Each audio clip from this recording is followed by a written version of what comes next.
ओम परमात्मने नमः। स्पर्श निरूपणम। त्वक् इंद्रिय मात्र ग्राह्यो गुण स्पर्श स च त्रिविध शीतोष्ण अनुष्णाशीत भेदात् पृथिव्या तेज वायव्यावृत्ति तत्र शीतो जले उष्ण तेजसी अनुष्ठा शीतः पृथ्वी वायव्यो। त्वक इंद्रिय मात्र से ग्रहण किए जाने वाले गुण को स्पर्श कहते हैं। वह शीत उष्ण अनुष्णाशीत के भेद से 3 प्रकार है।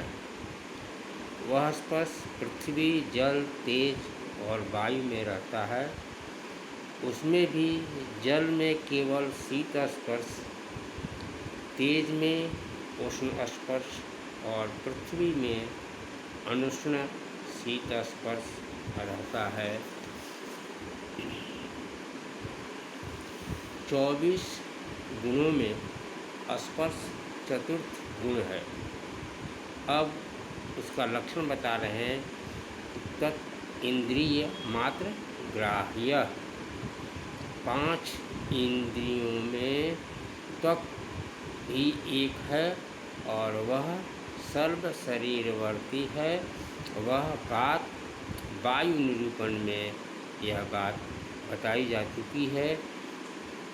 इंद्रिय मात्र से ग्राह्य जो गुण है उसे स्पर्श कहते हैं। जो गुण केवल त्वक इंद्रिय से ग्राह्य होता है एवं अन्य इंद्रियों से ग्राह्य नहीं होता, ऐसा गुण वह स्पर्श है। मात्र पर तत् इंद्रिय के से भिन्न इंद्रियों से अग्राह्य अर्थ को लाने के लिए है। इस तरह स्पर्श का लक्षण बना। इंद्रियेतर या ग्राह्योत्वे सति त्वक् इंद्रिय ग्राह्योत्वे सति गुणत्वम स्पर्शत्वम लक्षणम।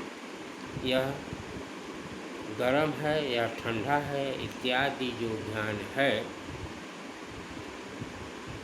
उस त्वक् इंद्रिय से ही होता है, अन्यों से नहीं। उस प्रकार से ज्ञान का विषयभूत गुण स्पर्श कहलाता है। संख्या आदि सामान्य गुणों में यह लक्षण न चला जाए, इसलिए मात्र पद आवश्यक है, क्योंकि संख्या आदि तत् इंद्रिय से ग्राह्य हो सकता है और चक्षु आदि इंद्रियों से भी।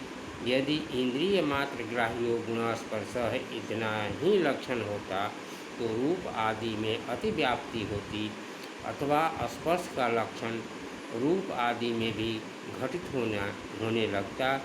उस अतिव्याप्ति को रोकने के लिए त्वक शब्द को जोड़ना आवश्यक है। अब गुण पद का क्या फल है ये बताते हैं कि जो गुणा जो व्यक्ति यनेन्द्रियेण ग्राह्य स्यात् गता जाति स्यात् भावस्यश्च जनैवेन्द्रियेण ग्राह्यो भवति। इस नियम के अनुसार जिस तरह स्पर्श त्वक् इंद्रिय से ग्राह्य है, उसी तरह स्पर्शत्व जाति भी त्वक् इंद्रिय से ग्राह्य है। यदि गुण पद न दिया जाए तो स्पर्श का लक्षण स्पर्शत्व जाति पर चला जाएगा। उसे रोकने के लिए गुण पद आवश्यक है, जाति गुण नहीं है। इसलिए इसमें अतिव्याप्ति नहीं होगी। स्पर्श के भेद में बताते हैं कि सच तत् इंद्रिय मात्र से ग्राह्य वह स्पर्श शीत उष्ण और अनुष्ण शीत के भेद से 3 प्रकार का होता है। शीत स्पर्श, उष्ण स्पर्श और अनुष्ण शीत स्पर्श। जो शीत न हो और उष्ण भी न हो उसे अनुष्ण शीत कहते हैं। यदि अनुष्ण शीत स्पर्श चित्र रूप की तरह चित्र स्पर्श ऐसा भी कह सकते हैं। अब स्पर्श का आश्रय बता रहे हैं कि पृथिव्य तेज वायु वृत्ति। यह स्पर्श पृथ्वी जल तेज और वायु इन 4 द्रव्यों में ही रहता है, अन्यत्र नहीं। आश्रय का विभाजन करते हैं, अर्थात 3 प्रकार के स्पर्शों में कौन सा स्पर्श किस द्रव्य में रहता है, यह विभाजन पूर्वक दिखाते हैं। तत्र शीत स्पर्श केवल जल में ही रहता है, पृथ्वी तेज और वायु में नहीं, क्योंकि शीत स्पर्श वाला होने के कारण जल का असाधारण धर्म है। यह बात जल निरूपण के प्रसंग में बताई गई है। उष्ण स्पर्श वाला होने वाला तेज असाधारण धर्म है और वही उसका लक्षण है। इसका मतलब यह हुआ कि उष्ण स्पर्श असाधारण धर्म है और वही उसका लक्षण है। अनुष्ण शीत स्पर्श अर्थात सम स्पर्श पृथ्वी और वायु में रहता है। पृथ्वी और वायु में कदाचित शीत स्पर्श की प्रतीति जल भाव के संसर्ग में है और उष्ण स्पर्श की प्रतीति तेज भाग के संसर्ग से। यह बात भूलनी नहीं चाहिए। यहाँ तक 24 गुणों में रस, रूप, गंध, स्पर्श का निरूपण किया गया है। उन गुणों में गंध, रस, रूप और स्पर्श पृथ्वी में रस, रूप और जल में रूप एवं स्पर्श, तेज में वायु में केवल एकमात्र स्पर्श रहता है। यह बात प्रकरणों से ज्ञात हो गया है। ये गंध, रस, रूप, स्पर्श ये गुण पृथ्वी में पाक से उत्पन्न होते हैं।